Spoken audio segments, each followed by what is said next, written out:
జనాన్ని నమ్మించి నట్టేట ముంచిన చంద్రబాబు ప్రభుత్వం ఆయన ఎప్పటిలాగే ఎన్నికల్లో హామీలు ఇవ్వటం, ఆ తర్వాత అధికారంలోకి వచ్చిన తర్వాత ప్రజల్ని ఎలా మోసం చేస్తాడో ఈ బడ్జెట్ లో మీరు చూస్తే ఆయన తన ఇచ్చిన హామీల్ని ఎలా గాలికి వదిలేశాడో స్పష్టంగా అర్థమవుతుంది. ముఖ్యంగా మహిళలకి ఇంట్లో ఎంతమంది ఉంటే అంతమందికి 1500 ఇస్తాం, నీకు 1500 నీకు 1500 అని గొప్పగా ప్రచారం చేసుకున్నారు. కానీ ఈరోజు బడ్జెట్ లో చూస్తే ఆ హామీకి ఎక్కడా కూడా ప్లేసే లేదనేది మనకు కళ్ళారా కనిపిస్తుంది.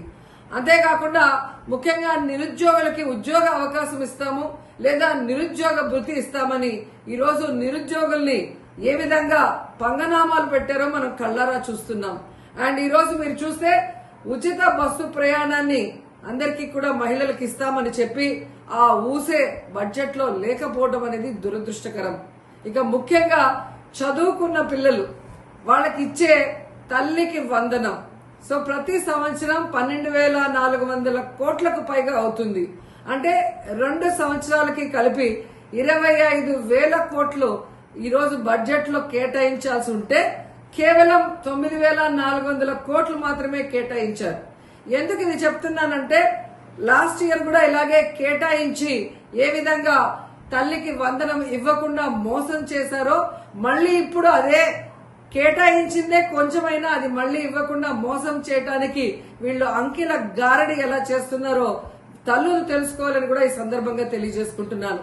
ఇక ముఖ్యంగా అన్నదాత సుఖీభవ, అన్నం పెట్టే అన్నదాతని ఎలా ఈ ప్రభుత్వం మోసం చేస్తుందో మనం వాళ్ళ అధికారంలోకి వచ్చిన రోజు నుంచి కళ్ళారా చూస్తున్నాం.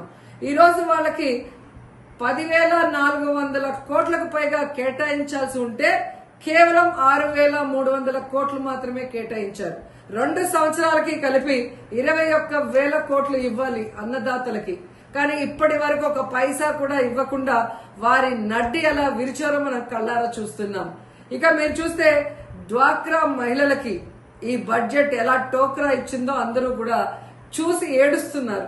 ఎందుకంటే హామీలు ఇచ్చినప్పుడు 10 లక్షల వరకు సున్నా వడ్డీ రుణాలు ఇస్తామని చెప్పిన ఈ కూటమి ప్రభుత్వం ఈ రోజు ఆ హామీని బడ్జెట్ లో పెట్టకపోవడం చూస్తే ఇక మనకి ఇచ్చినట్టే అని డ్వాక్రా మహిళలు ఏడుస్తున్నారు.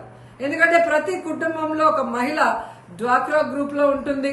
తాను పొదుపు చేసుకున్న డబ్బుతో ఈ రోజు తన కుటుంబ అవసరాలను తీర్చుకునే వాళ్ళని ఎలా ఈ చంద్రబాబు నాయుడు మోసం చేశాడో ప్రతి ఒక్కరు కూడా గమనిస్తూ వచ్చారు. అండ్ ముఖ్యంగా ఈరోజు మీరు చూస్తే పయ్యావుల కేశవ్ గారు మన ఆర్థిక మంత్రి, ఒక రాష్ట్ర బడ్జెట్ అంటే రాష్ట్ర ప్రగతికి మూలం. అలాంటి బడ్జెట్ ని ఏ విధంగా పాజిటివ్ నోట్ తో ఇంట్రడ్యూస్ చేయాల్సింది పోయి ఒక నెగటివ్ నోట్ తో ఆయన ఇంట్రడ్యూస్ చేయడం చూస్తుంటే ఈ రాష్ట్ర ప్రభుత్వం కూటమి ప్రభుత్వం ఏ విధంగా ప్రతికూల ధోరణితో ముందుకు వెళ్తుందో మనం అర్థం చేసుకోవాలి. ఎందుకంటే ఆర్థిక మంత్రి తన ప్రసంగంలో నీతి ఆయోగ్ చెప్పినట్టు రాష్ట్ర రుణ పరిమితి 0గా మారింది అన్నారు. ఈ రాష్ట్రాన్ని బాగు చేయాలనుకుంటున్నారా, సర్వనాశనం చేయాలనుకుంటున్నారా అనేది ఆయన చెప్పాల్సిన అవసరం ఉంది. ఎందుకంటే ఈరోజు పయ్యావుల కేశవ్ గారు చంద్రబాబు నాయుడు గారిని ఇంప్రెస్ చేయడానికి భజన చేయడానికే సమయం అంతా కూడా వెచ్చిస్తున్నారు తప్ప తను పెట్టే బడ్జెట్ ఈ రాష్ట్రానికి రాష్ట్ర ప్రజలకి ఉపయోగపడే విధంగా పెట్టాలి అన్న దాని మీద ఆయనకి కాన్సన్ట్రేషన్ లేదు అనేది మనం ఆ బడ్జెట్ ప్రసంగం చూస్తేనే అర్థమవుతుంది. వాళ్ళ అధికారంలోకి వచ్చి 9 సంవత్సరాలు అవుతున్నా ఇంకా జగన్మోహన్ రెడ్డి గారి మీద దుమ్మెత్తి పోయటం, అబద్దాలు చెప్పడం తప్ప మేము అధికారంలోకి వచ్చాక ఏం చెప్పాం, ఏం చేస్తున్నాం, దానికి ఎంత బడ్జెట్ కేటాయించాము అని చెప్పకపోవడం సిగ్గు చేయడానికి కూడా ఈ సందర్భంగా తెలియజేసుకుంటున్నాను. ఎందుకంటే చంద్రబాబు నాయుడు ముఖ్యమంత్రిగా దిగిపోయే నాటికి, జగన్మోహన్ రెడ్డి గారు ముఖ్యమంత్రిగా ప్రమాణ స్వీకారం చేసే నాటికి రాష్ట్రం ఖజానాలో 100 కోట్లే ఉంది. కానీ ఏ రోజు జగనన్న నెగటివ్ గా మాట్లాడలేదు. మేము చేయలేము, రాష్ట్రం అప్పుల్లో ఉందని చేతులెత్తేయలేదు. చక్కగా రాష్ట్రాన్ని పరిపాలించాడు, సంపదని సృష్టించాడు. తనిచ్చిన ప్రతి వాగ్దానాన్ని 99% ని ఏ విధంగా అమలు చేశారో ఈ రాష్ట్ర ప్రజలందరూ కూడా గమనించారు.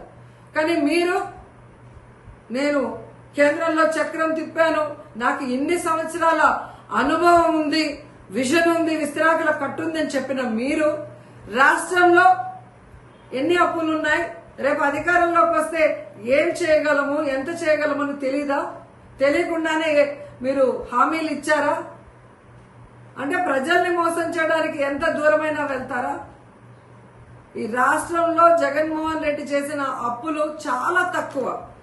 చేసిన ప్రతి దానికి కూడా ఈరోజు వైట్ పేపర్ లో క్లియర్ గా రాసి చూపిస్తున్నాం. అన్నీ కూడా మీకు కళ్ళ ముందే కనిపిస్తుంది. కానీ మీరు చేసిన అప్పులకి లెక్క లేదు, పక్కా లేదు. ఇచ్చిన హామీల్ని గాలికి వదిలేస్తారు. అండ్ సిగ్గు లేకుండా ఈరోజు జగన్మోహన్ రెడ్డి గారు తెచ్చిన వాటిని మేం తెచ్చామని గొప్పగా చెప్పుకుంటున్నారు. ఈ ప్రసంగంలో మీరు చూస్తే పోలవరానికి 12,157 కోట్లు సాధించామని గొప్పగా చెప్పుకుంటున్నారు. ఇదే ఆర్థిక మంత్రి పయ్యావుల కేశవ్ గారిని అడుగుతున్నాను, మీరు అపోజిషన్ ఎమ్మెల్యేగా ఉన్నప్పుడు, జగనన్న ముఖ్యమంత్రిగా ఉన్నప్పుడు కేంద్ర ప్రభుత్వాన్ని ఒప్పించి ఈ నిధుల్ని జగనన్న కాదా తీసుకొచ్చింది? 2023-24 బడ్జెట్ సంవత్సరంలోనే అధికారిక ఆమోదం పొందింది. అప్పుడు అసెంబ్లీలో అపోజిషన్ ఎమ్మెల్యేగా ఉన్న మీకు తెలీదా? ఎలా సిగ్గు లేకుండా అది మేం తెచ్చుకున్నాము అని మీ క్రెడిట్ గా చెప్పుకుంటున్నారో నాకైతే అర్థం కావట్లేదు. కనీసం దాన్ని సక్రమంగా ఉపయోగించి ఆ పోలవరాన్ని తొందరగా పూర్తి చేయండి అని కూడా మిమ్మల్ని కోరుకుంటున్నాను. అండ్ ముఖ్యంగా అమరావతి సెల్ఫ్ ప్రాజెక్ట్ గా నిరూపించుకున్నదని చెబుతూనే ప్రపంచ బ్యాంకు, ఆసియా డెవలప్మెంట్ బ్యాంకు నుంచి మేము అప్పులు తీసుకొస్తామని ప్రకటించడం ఏంటో, దీన్ని సెల్ఫ్ ప్రాజెక్ట్ గా ఎలా చెప్పగలరు? ఈ రాష్ట్ర సాయం అవసరం లేదంటూనే రాష్ట్ర బడ్జెట్ లో దాదాపుగా 6,000 కోట్లని కేటాయించారు.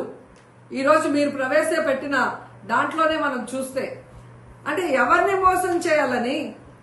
కేంద్ర ప్రభుత్వం కట్టాల్సిన అమరావతిని ఈరోజు అప్పులు చేసి కట్టడం ఎందుకు? ఈ రాష్ట్ర ప్రజల్ని ముంచేయటం ఎందుకు? ఈ రాష్ట్రాన్ని నాశనం చేయడం ఎందుకు నేను ప్రశ్నిస్తున్నాను.